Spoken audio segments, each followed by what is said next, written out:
Am nächsten Tag, es ist Mittwoch, der 1. März, steigen wir vom Ufer des See Genezareth hinauf zum Berg der Seligpreisungen.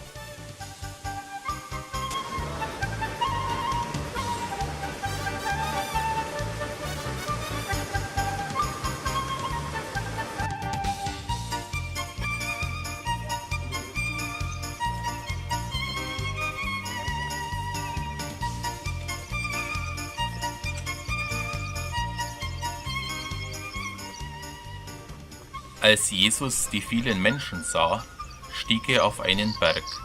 Er setzte sich und seine Jünger traten zu ihm.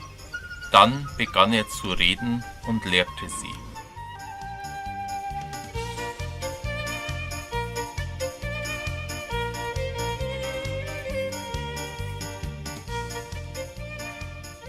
Selig, die arm sind vor Gott, denn ihnen gehört das Himmelreich. Selig die Trauernden, denn sie werden getröstet werden. Selig, die keine Gewalt anwenden, denn sie werden das Land erben. Selig die hungern und dürsten nach der Gerechtigkeit, denn sie werden satt werden. Selig die Barmherzigen, denn sie werden Erbarmen finden. Selig die ein reines Herz haben, denn sie werden Gott schauen. Selig die Frieden stiften, denn sie werden Söhne Gottes genannt werden. Selig, die um der Gerechtigkeit willen verfolgt werden, denn ihnen gehört das Himmelreich. Selig seid ihr, wenn ihr um meinetwillen beschimpft und verfolgt und auf alle mögliche Weise verleumdet werdet. Freut euch und jubelt, euer Lohn im Himmel wird groß sein.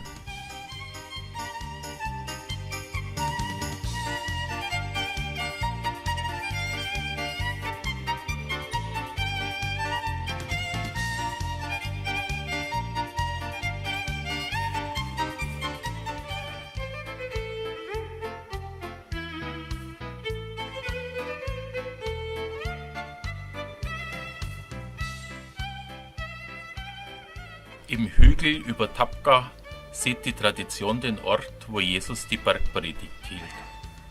Im Jahre 1937 errichteten Franziskaner hier die Kirche der Seligpreisungen.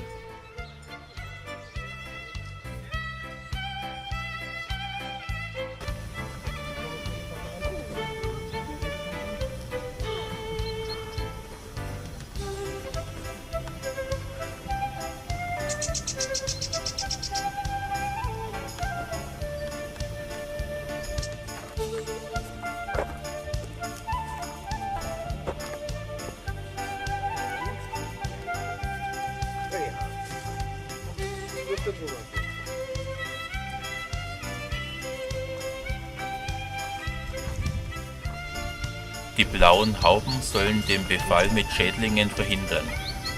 Besser als Gift.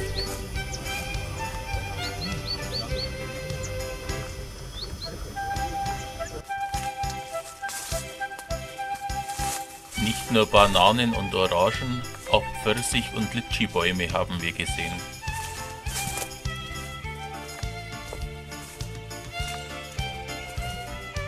Zu Fuß geht's weiter nach Kapharnaum oder Kapernaum, wie auf den modernen Wegweisern steht.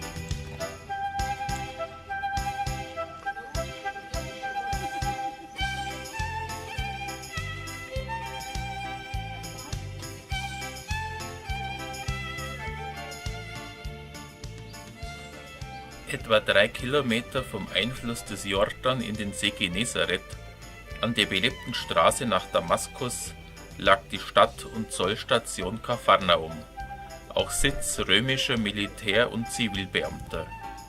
Als Jesus von seiner Vaterstadt Nazareth abgelehnt wurde, kam er hierher und machte diese Stadt zu seinem zweiten Heimatort. Für ungefähr 20 Monate wurde sie zum Mittelpunkt seiner Tätigkeit. Etwa ein Dutzend Wunder, zumeist Krankenheilungen, einschließlich einer Totenerweckung, berichten die Evangelien. Johannes gibt die langen Lehrgespräche wieder, die Jesus in der Synagoge von Kapharnaum gehalten hat.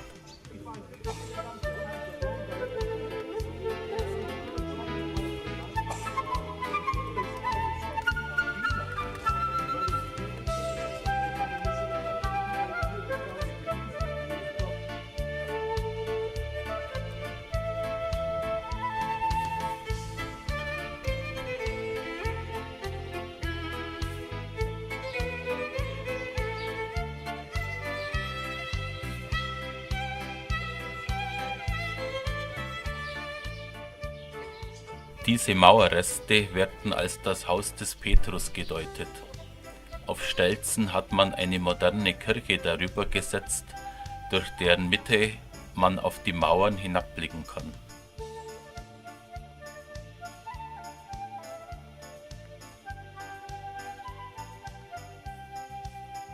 Weil sie ihn aber wegen der vielen Leute nicht bis zu Jesus bringen konnten, deckten sie dort, wo Jesus war, das Dach ab, schlugen die Decke durch und ließen den Gelähmten auf seiner Tragbahre durch die Öffnung hinab.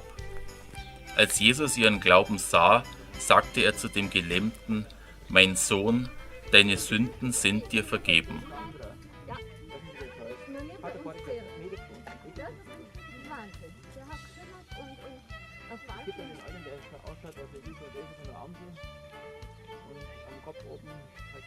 Zum dritten Mal fragte er ihn: Simon, Sohn des Johannes, liebst du mich? Da wurde Petrus traurig, weil Jesus ihn zum dritten Mal gefragt hatte: Hast du mich lieb? Er gab ihm zur Antwort: Herr, du weißt alles, du weißt, dass ich dich lieb habe. Jesus sagte zu ihm: Weide meine Schafe. An dieser Uferstelle bei Tabqa erfolgte die Erscheinung des Auferstandenen und die Primatzuteilung des Herrn an Petrus. Die Franziskaner bauten hier eine Kirche. Und weil der heilige Franziskus ein besonderes Verhältnis zu den Tieren hatte und sie liebte, werden die Schwalben nicht aus der Kirche vertrieben.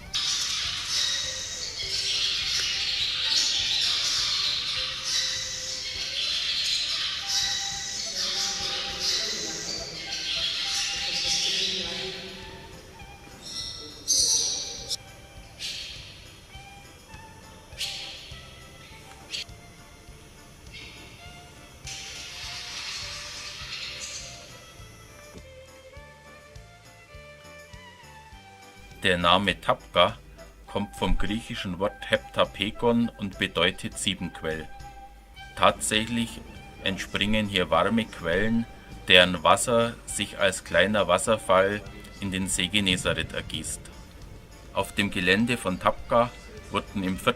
und 5. Jahrhundert nacheinander 2 byzantinische Kirchen errichtet.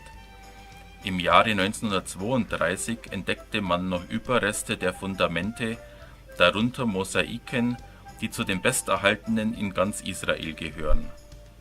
Im Jahr 1934 erbaute man in der Absicht, diese kostbaren Mosaiken zu schützen, eine neue Kirche über der Stätte der ursprünglichen Byzantinerkirche, die Kirche der Brotvermehrung.